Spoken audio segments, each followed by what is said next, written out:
Good morning to all my dear students. आज के इस वीडियो लेक्चर में हम पार्ट्स ऑफ स्पीच के बारे में स्टडी करेंगे। जैसा आप सभी को मालूम है कि मैंने एक ऑडियो लेक्चर नाउन और प्रोनाउन के ऊपर as well as parts of speech के इंट्रोडक्शन के बारे में मैंने आप सभी को बता दिया था। उस ऑडियो लेक्चर के बाद आज जो है हम उसी चीज़ को हम जो है आज वीडियो के माध्यम से सीखने की कोशिश करेंगे। तो यहाँ पर आपको मोबाइल स्क्रीन पर दिख रहा होगा कि ये जो है हमारा पार्ट्स ऑफ स्पीच यहाँ पर जो है आपको दिख रहा है मोबाइल में। ठीक है, हमने जैसे बात की थी कि स्पीच का मतलब होता है बोलना या उसका कम्युनिकेशन। ठीक है, तो इसके बाद से जो हमने ऑडियो लेक्चर को जो हमने आगे जब बढ़ाया था तो उसमें ने बताया था कि जो हमारे पार्ट्स ऑफ स्पीच हैं उनको जो हम बेसिकली जो है हम उसको 8 पार्ट में हमने उसको डिवाइड किया हुआ है। वो कौन कौन से थे? हमारे नाउन था, adjective, verb, pronoun, article, adverb, prepositions, conjunction and interjection. ठीक है, तो यहाँ पर आपको जो एक ये एक नया एक टर्म दिख रहा होगा आर्टिकल। अभी इस पर जो है ज़्यादा ध्यान नहीं देना है। ठीक है, अभी इस चीज़ पर ध्यान नहीं देना है। जो भी हमारा आर्टिकल जो आपको दिख रहा है पोर्शन, अभी हमको किन किन बातों का अभी जो है हमको ध्यान रखना है वो चीज़ बस आप समझ लीजिए कि इसमें जो है हमें रखना है एडजेक्टिव को छोड़ करके, मतलब सॉरी आर्टिकल को छोड़ करके और चीज़ों पर हमें फोकस करना है। ठीक है, तो सबसे जो पहला हमारा वो है नाउन। ठीक है, नाउन आपको दिख रहा होगा मोबाइल स्क्रीन पर। मैं यहाँ पर आपको स्लाइड्स में मैं बताता जाऊँगा और आपको चीज़ों को समझते जाना है। मैंने आपको बताया था ऑडियो लेक्चर में कि जो पार्ट्स ऑफ स्पीच होता है, यानी जितने भी इस वर्ल्ड में जितने भी इंग्लिश के अंदर में जो भी वर्ड आएंगे, ठीक है, वो वर्ड इन्हीं 8 में से कोई ना कोई होंगे।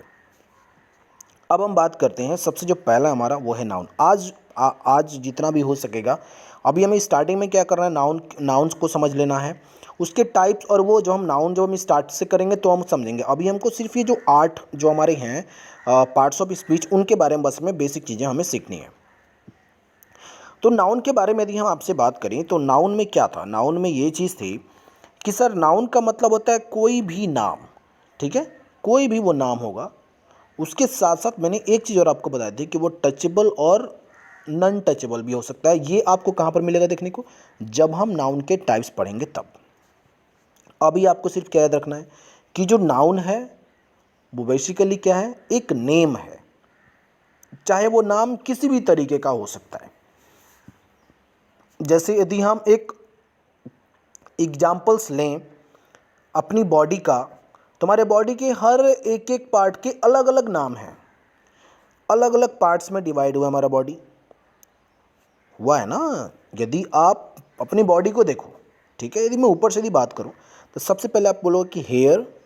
ठीक है, हेयर से आप अंदर जाओगे, फिर आप बोलोगे सर हेड, हेड के बाद आओगे फोरहेड, फोरहेड के बाद आओगे आईब्रो, आईब्रो के बाद आप आओगे आई, आईलेस, उसके बाद से जो आपका नोज, फिर से आपकी चीक एंड समथिंग समथिंग, ऐसे कर करके आप जो नीचे बढ़ोगे, फिर हैंड, लेग, नेल। ठीक है, तो नी, तो हर एक बॉडी, जिस तरीके से हमारा बॉडी पार्ट का नाम होता है, जब आप होते हो, और कुछ इस तरीके से आपको जो इमेज देखने को मिलता है कि एक लड़का इस तरीके से खड़ा कर दिया हुआ है और उसमें जो हर तरह की चीज़ों को इंडिकेट किया जा रहा है। ठीक है, ठीक है, कि ये उसका हैंड हो गया, ये उसके लेग हो गए। ठीक है, तो उसी तरीके से हमारा क्या है, हमारा पार्ट्स ऑफ स्पीच भी होता है। अब क्या समझना है कि जैसे आप नाउन की बात कर रहे हो तो नाउन में क्या होगा? कोई भी आपका नेम होगा। ठीक है, अब नेम में यदि आप यहाँ पे चार्ट में यदि आप देखो, जैसे नाउन के डेफिनेशन के हिसाब से, यदि आप बुक के डेफिनेशन के हिसाब से चल रही हो, देन पर्सन, प्लेस और थिंग। ठीक है, पर्सन का मतलब क्या हुआ? वो यहाँ पर दिया हुआ है। ठीक है, प्लेस का मतलब क्या हो? यहाँ दिया हुआ, और थिंग का मतलब क्या हो? यहाँ दिया हुआ विद एग्जाम्पल। ठीक है, तो पर्सन जो है वो क्या हमारा? Girl, boy, teacher, mother, father. ठीक है, स्टूडेंट, ये सब क्या हुआ? पर्सन हो रहे हैं। ठीक है, प्लेस। अब एक और बात यहां पर आपको क्लियर करनी है कि जो भी हमारा प्लेस होता है, ठीक है, इसके आगे का वीडियो जो है हम नेक्स्ट उसमें कर रहे हैं स्लाइड में, ताकि वीडियो जो ज़्यादा बड़ा ना हो। ठीक है,